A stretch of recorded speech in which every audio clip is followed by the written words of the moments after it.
This is a video about this, the Optifast Almond and Date bar. And Optifast produce a number of very nice products, but the most palatable of the lot, I now think, is the Almond and Date bar. It's the only one that really is just like something that you would go into a shop or a garage and buy because it's just a nice thing to eat. And we really like our Optifast bars.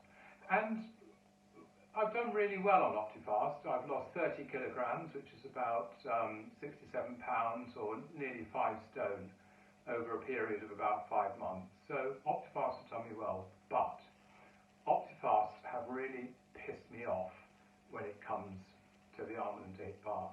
Partly because they've been out of stock for so long. They've been out of stock for months and months and months.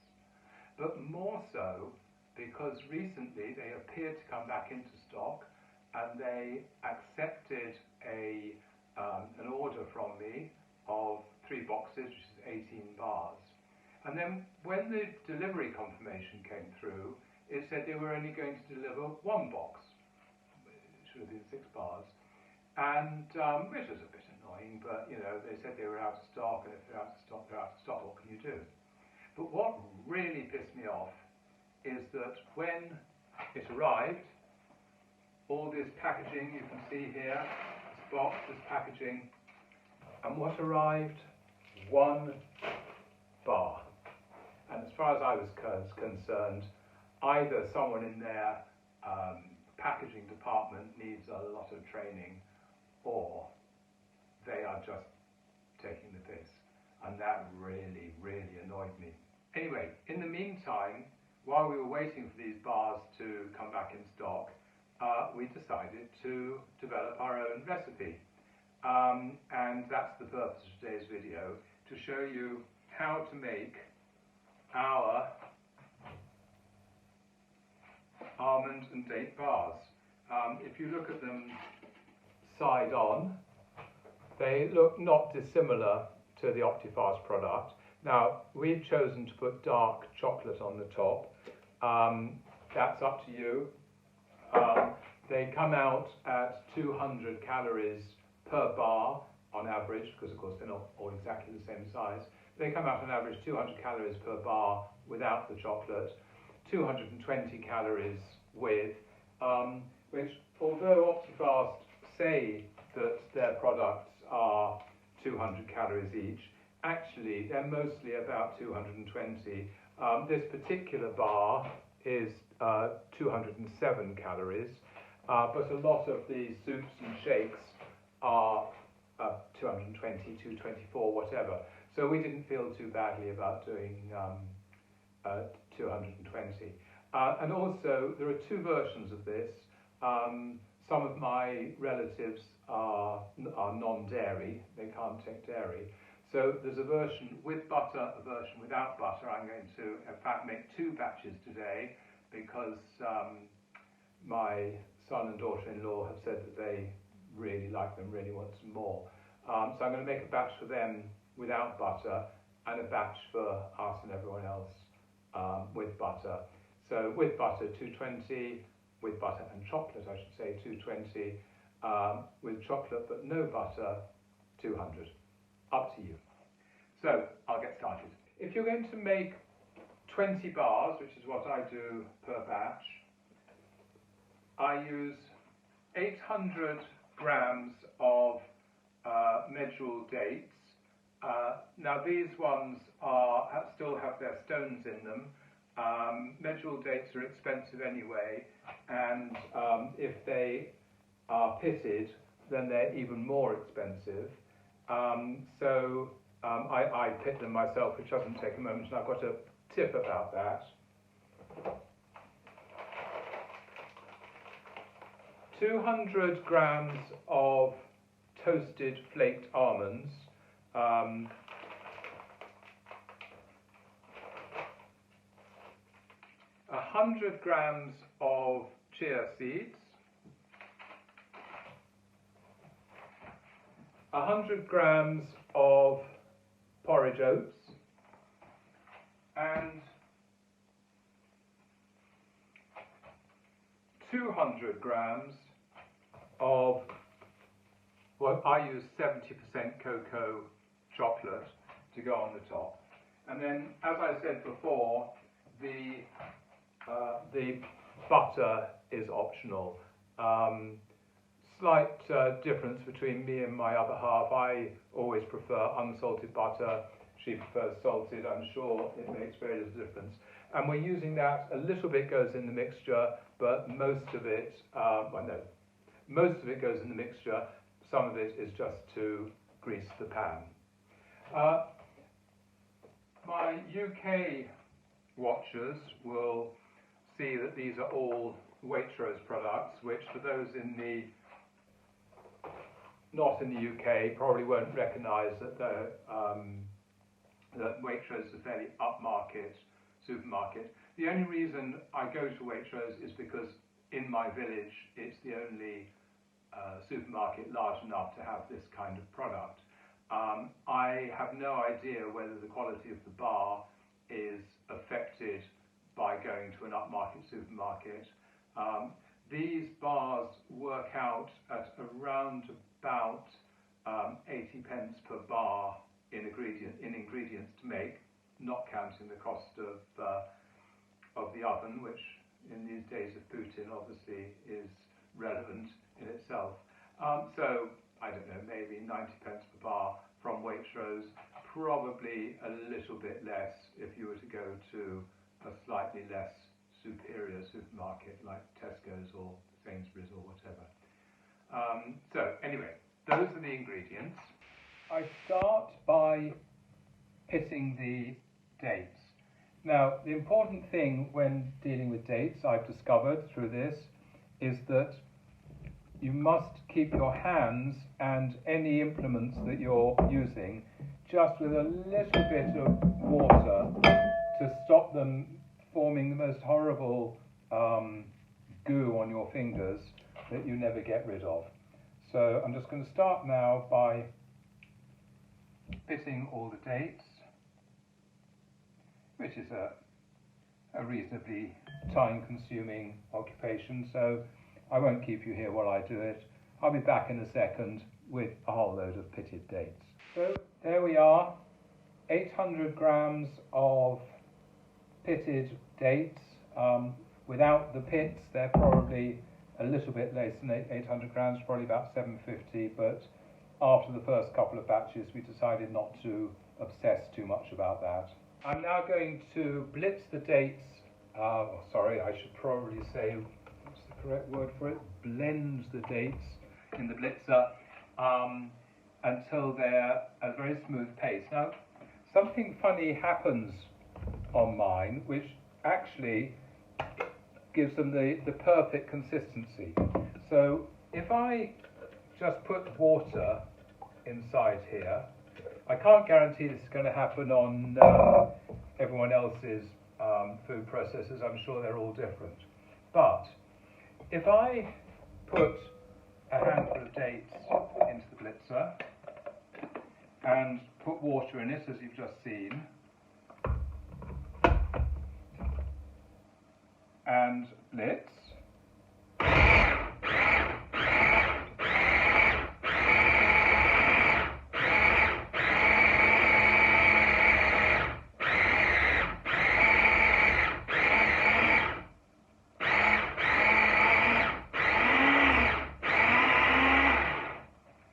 there comes a point where even though it's lubricated, it stops all falling back down. And I'm sure it's by coincidence rather than design. It turns out that that's exactly the consistency of paste that you want. It comes out looking like that. It's absolutely perfect, but I'm sure that's just happy coincidence. So, but it works on mine. Whether it will work on yours, I can't really say.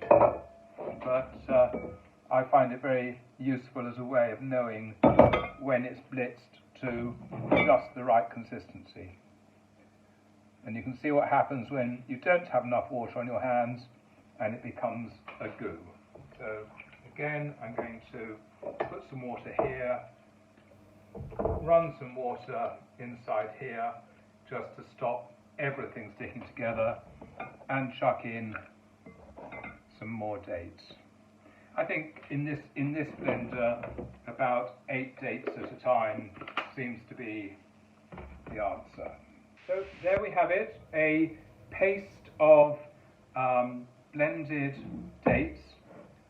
And the next thing I'm going to do is to knead in the toasted almonds. In they go.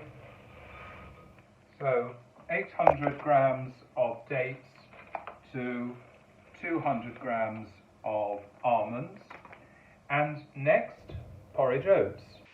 I'm going to put in 100 grams of oats.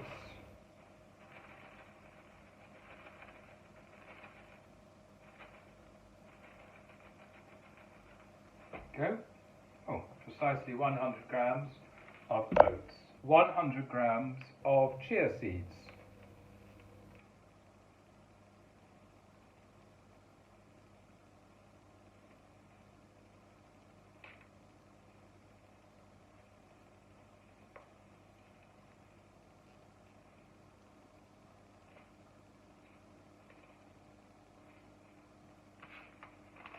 $40 grams of butter, of which I'm going to put 30 grams in the mix and keep 10 grams back for buttering the pan. And of course, as I said before, this is optional. I don't put it in for the dairy-free version.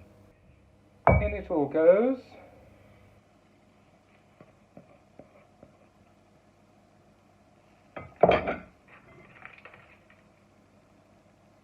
Soften this up a bit before I push it in so it doesn't make one big gooey mess.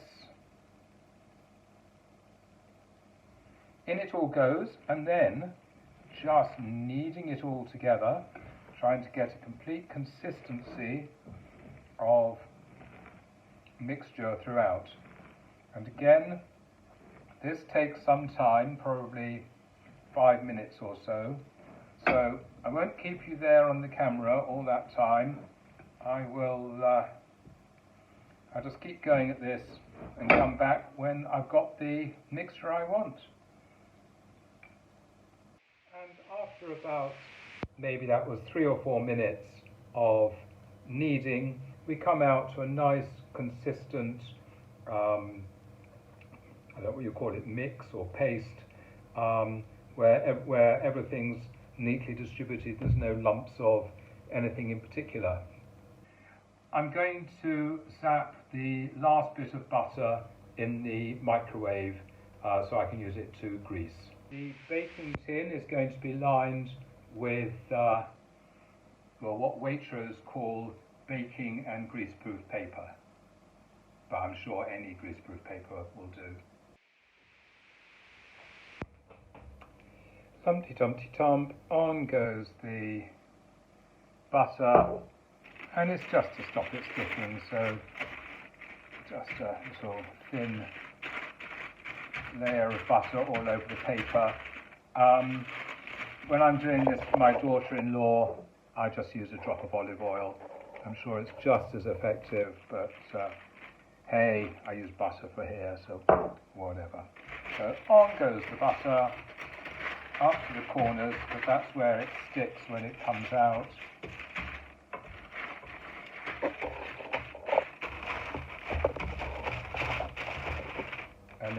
And then the pre-screwed paper right up to the corners. And then it's just a question of piling the stuff in. And of course what you're trying to do is to get it as consistent a thickness as you can, and pushed right up to the corners. The only reason really for the consistency of thickness, it's not that it really matters from a cooking point of view, but bearing in mind I'm trying to emulate the Optifast bars, which are exactly 200 calories each, or 207 calories each, if I'm going to use the word exactly. And if I'm going to, if I want consistency of bars, what I'm going to do is I'm going to chop this into 20 squares. There's no point in doing that with military precision if I don't also get the thickness the same all the way through. So in it goes, and it's really just a question of pushing and smearing until it's right up in the corners, and you try and fill in any holes and push down any lumps until the whole thing is equal thickness. You can never get it exactly right, and sometimes it ends up that particularly the corner pieces are either far too thick or far too thin, and I guess you just have, if you're not completely obsessional about the calories in the diet, and I say that because actually I rather am obsessional about the calories in the diet, but if you're not completely obsessional and you reckon that over a day it's going to come out all equal anyway, then you don't really have to worry too much about this. But you can see you can make a reasonable job of it.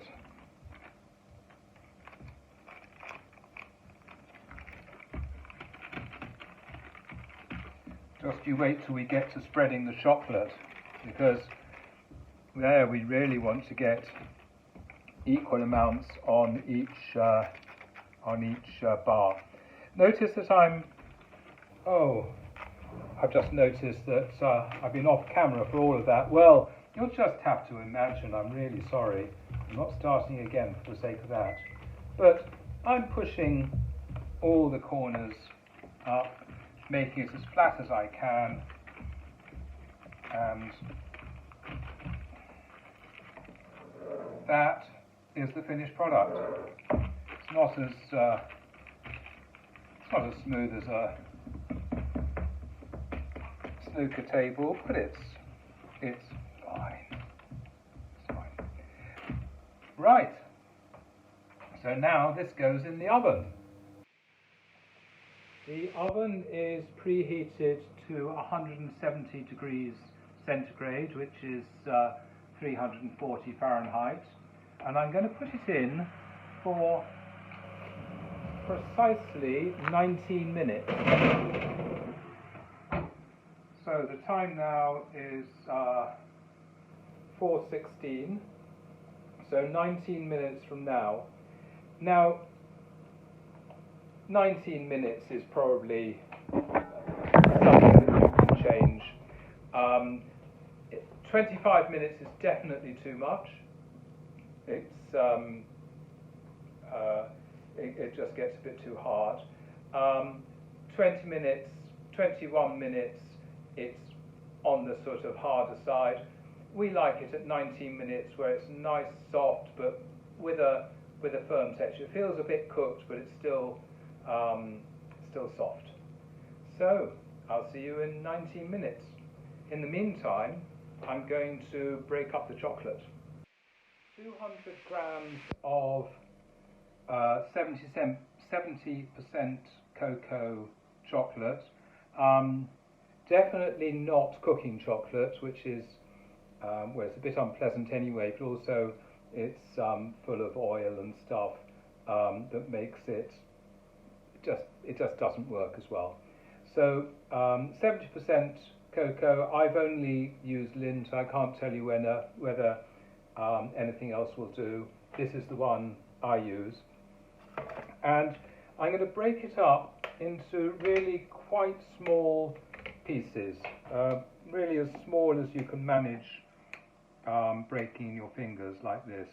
The smaller the better, because if you overheat it in the microwave, which is what I'm going to be cooking it in the microwave shortly, if you overdo it, then it can curdle and get all horrible.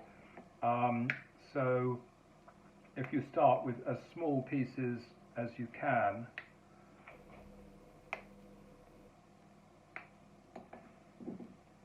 So, like that, then it just seems to work better in the microwave. So again, I won't bore you by you watching me do this. It takes quite a long time, and I'll see you in a moment, either when it's done or when the cooking's done, whichever happens sooner. There we go. And there we are, with still another 5 minutes cooking time to go on the bars. The chocolate's all broken up and ready to be microwaved. I'm not going to do that yet because I want the bars to come out of the oven and cool down before I put the chocolate on top of them. So I'm going to just put that to one side for the moment and turn to taking the bars out of the oven. So you join me back with 40 seconds to go before my 19 minutes are up, and I better start getting my oven mitts on.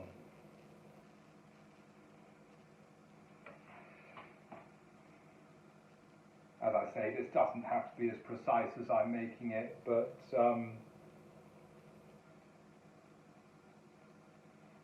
as those of you who watch my other videos will know, I'm all about precision in my professional life, so why not a bit of precision when I'm doing this very amateurish cooking and video. So out it comes.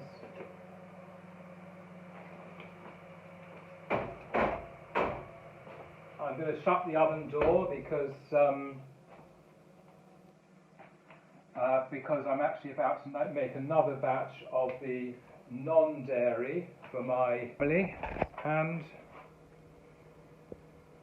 that's what it's come out looking like.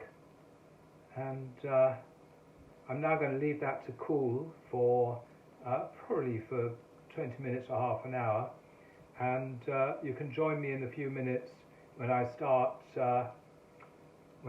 making the chocolate to go on the top. I say making it, warming it up so that it can be lightly sprinkled on the top. I'll see you in a minute. Well, this has now cooled down enough to be able to get out of the tin. So I'm just going to pull tight across the greaseproof paper and lift the whole thing out and put it down here so that it cools down a little bit faster. And I now think it's time to start melting the chocolate. Well, the base is now cooling down nicely, so the time has come to start melting the chocolate. Now, I could do it in a bain-marie, I know I could, but I'm lazy, and because I'm lazy, I'm going to do it in the microwave. And the way I'm going to do it in the microwave is to put the microwave on for quite a long time, but I'm only going to give it 15-second bursts to make sure that it doesn't curdle. So let's say I start the microwave for 5 minutes, doesn't matter how long, and I'm going to change the power level to half, and I'm now going to put the chocolate in and just run it for 15-second bursts. And after each 15-second burst, I'm just going to open the door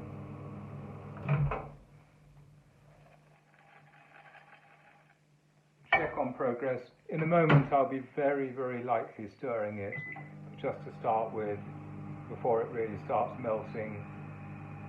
I'm just going to really have a look.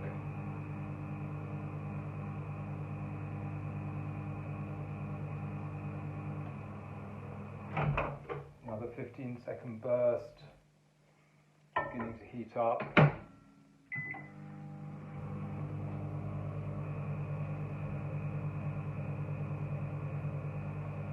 Remember, this is on half power.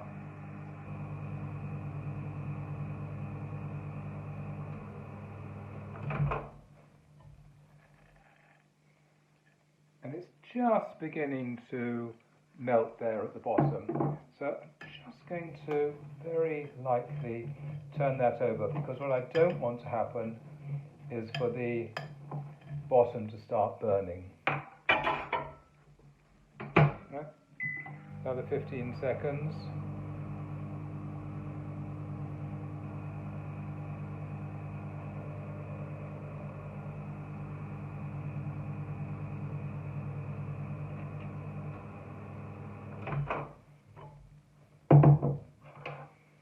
And I'm not really stirring it, I'm more turning it over,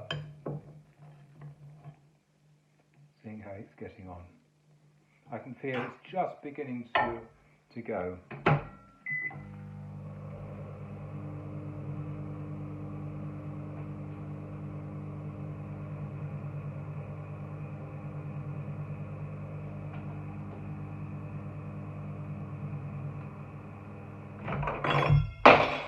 There goes the spoon on the floor. And here's a clean spoon. He lies.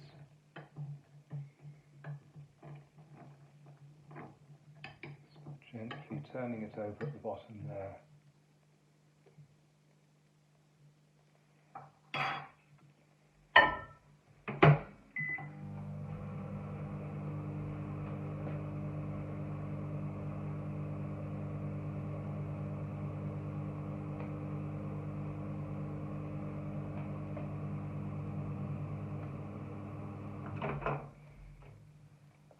The moment it's really properly melting, I'm just going to leave it. I don't want to stir it at all rigorously.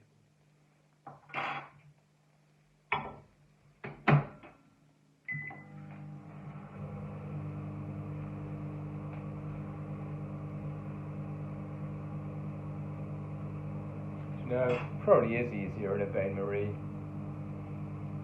This is just the way I do it.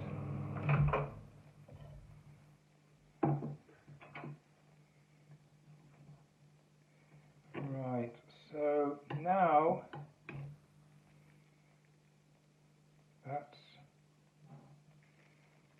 just beginning to look the way I want it to be.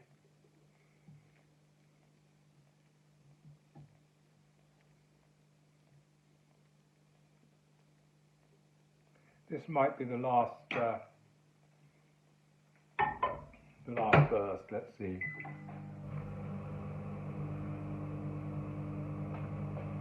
It needs to come out as a nice smooth syrup, without any lumps or curdling.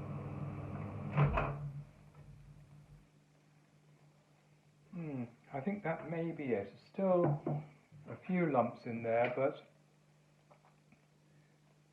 just move those around. It's rather like ice melting in water. You don't have to. Some of this is just waiting rather than stirring or anything. Yes, I think that's about the consistency we want. So sort of it's going to pour nicely like that. So I think that's perfect. Won't do any more microwaving. We'll just start putting that on the now almost cool bars.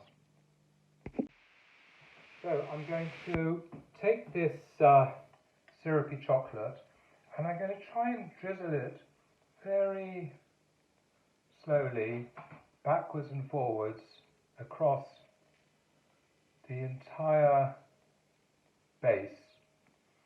You see, no one wants a piece of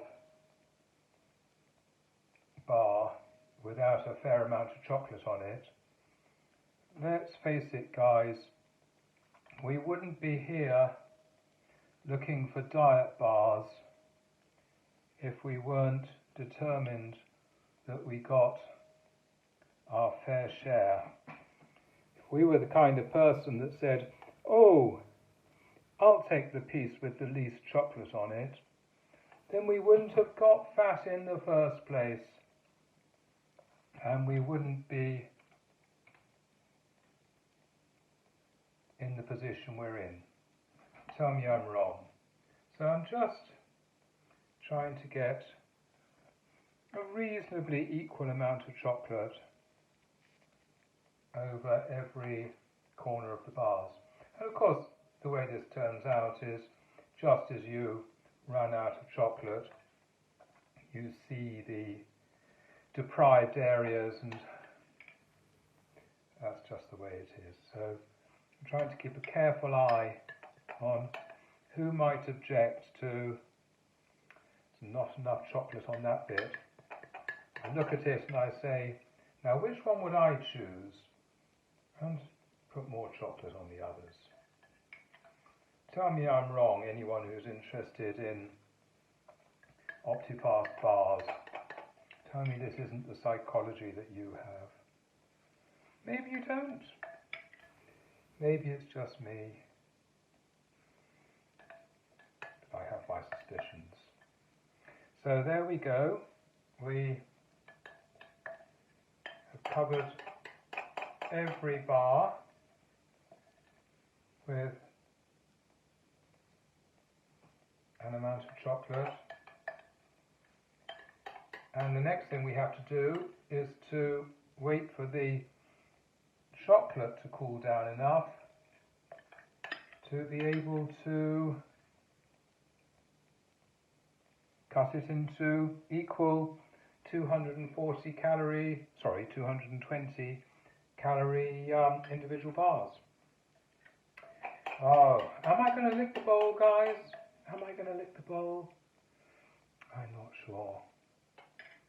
So we've waited what turned out to be a couple of hours for this chocolate to thoroughly harden, and now all that's left is to cut it into equal pieces. Now I find the easiest way of doing it, we're going to cut it into 20. The easiest way of doing it, in my experience, is to do it 4 on the shorter length, 5 on the longer length, and to take a substantial knife, and I just do it by eye. The very first time we did it, we measured it up with a ruler, but really it's not necessary. I just do it by eye, and I don't try and saw at it. I just press down on the knife like that.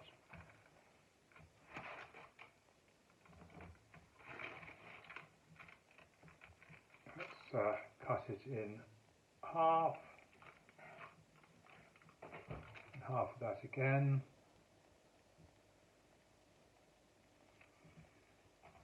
Pressing down. Bet you can't wait. I can't. Doesn't it look delicious?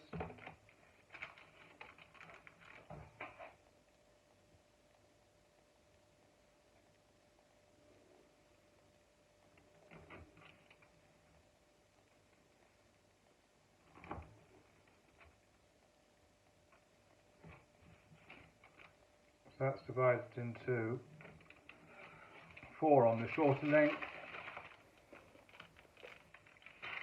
Turn it round, so that's about half, so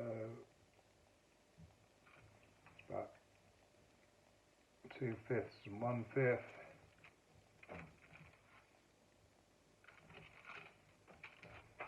This one into half of that. It's never going to be precise. It's always going to be winners and losers, but hey, if you're on 800 calories, really, whether it's 850 or 750, it's going to make very little difference in the long run. You're still going to end up losing a lot of weight.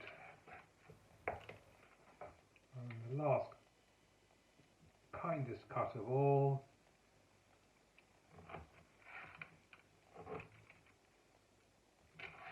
And there we have it.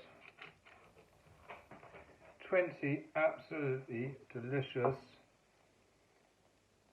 almond and date bars. Eat your heart out, Optifast. This is absolutely delicious and nutritious. 220 calories a piece. I hope you enjoy. So there you have it, how to make almond and date bars without having to rely on Optifast and their unreliable systems. I really hope you manage to make them, you enjoy them as much as we do, and I'll see you in the next video. Bye bye.